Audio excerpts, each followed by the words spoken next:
Senator McCain is absolutely right that the earmarks process has been abused, which is why I suspended any requests for my home state, whether it was for senior centers or what have you, until we cleaned it up.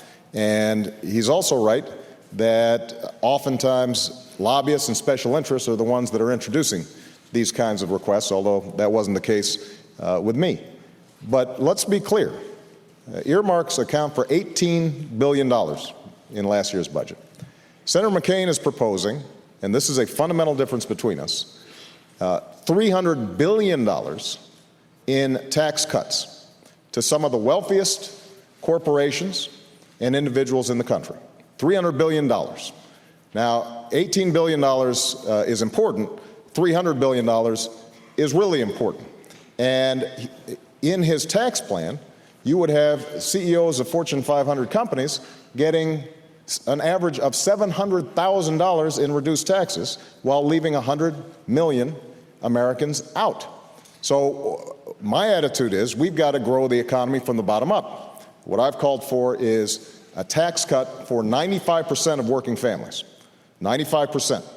And that means that the ordinary American out there who's collecting a paycheck every day, they've got a little extra money to be able to buy a computer for their kid, to fill up on this gas that is killing them. And over time, that I think is going to be a better recipe for economic growth than the policies of President Bush that John McCain wants to follow. Senator McCain? Well, again, I don't mean to go back and forth, but no, that's fine. Senator Obama suspended those requests for pork barrel projects after he was running for President of the United States. He didn't happen to see that light during the first 3 years as a member of the United States Senate. $932 million in requests. Maybe to Senator Obama is not a lot of money. But the point is that, you see, I hear this all the time. It's only $18 billion. Do you know that it's tripled in the last 5 years? Do you know that it's gone completely out of control to the point where it corrupts people? It corrupts people. That's why we have, as I said, people under federal indictment and charges. It's a system that's got to be cleaned up. I have fought against it my career. I have fought against it. I was called the sheriff by the one of the senior members of the Appropriations Committee. I didn't win Miss Congeniality in the United States Senate. Now, Senator Obama didn't mention that along with his tax cuts, he is also proposing some $800 billion in new spendings on new programs. Now, that's a fundamental difference between myself and Senator Obama. I want to cut spending. I want to keep taxes low. The worst thing we could do in this economic climate is to raise people's taxes. I don't know where John's getting his figures. Let's just be clear. What I do is I close corporate loopholes, stop providing tax cuts to corporations that are shipping jobs overseas so that we're giving tax breaks to companies that are investing here in the United States. I make sure that we have a health care system that allows for everyone to have basic coverage. I think those are pretty important priorities, and I pay for every dime of it. But let's go back to the original point. John, nobody is denying that $18 billion is important.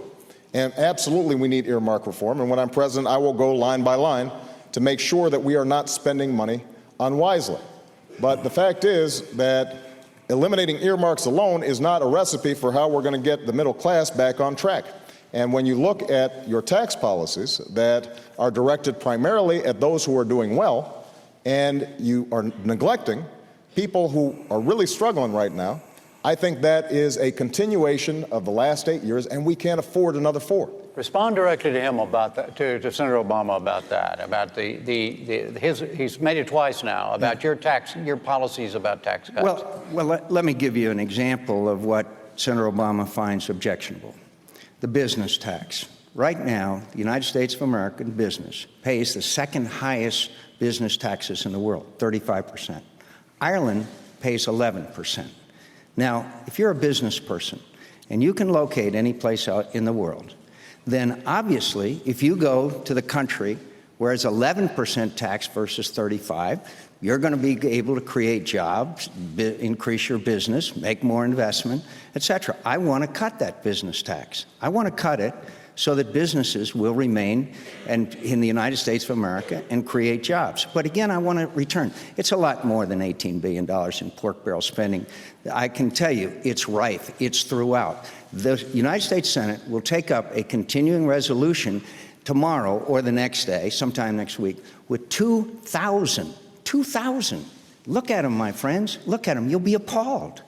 And Senator Obama is a recent convert after requesting $932 million worth of pork barrel spending projects. So the point is, I want people to have tax cuts. I want every family to have a $5,000 refundable tax credit so they can go out and purchase their own health care.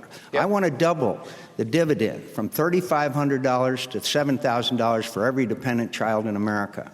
I know that the worst thing we could possibly do is to raise taxes on anybody, and a lot of people might be interested in Senator Obama's definition of rich.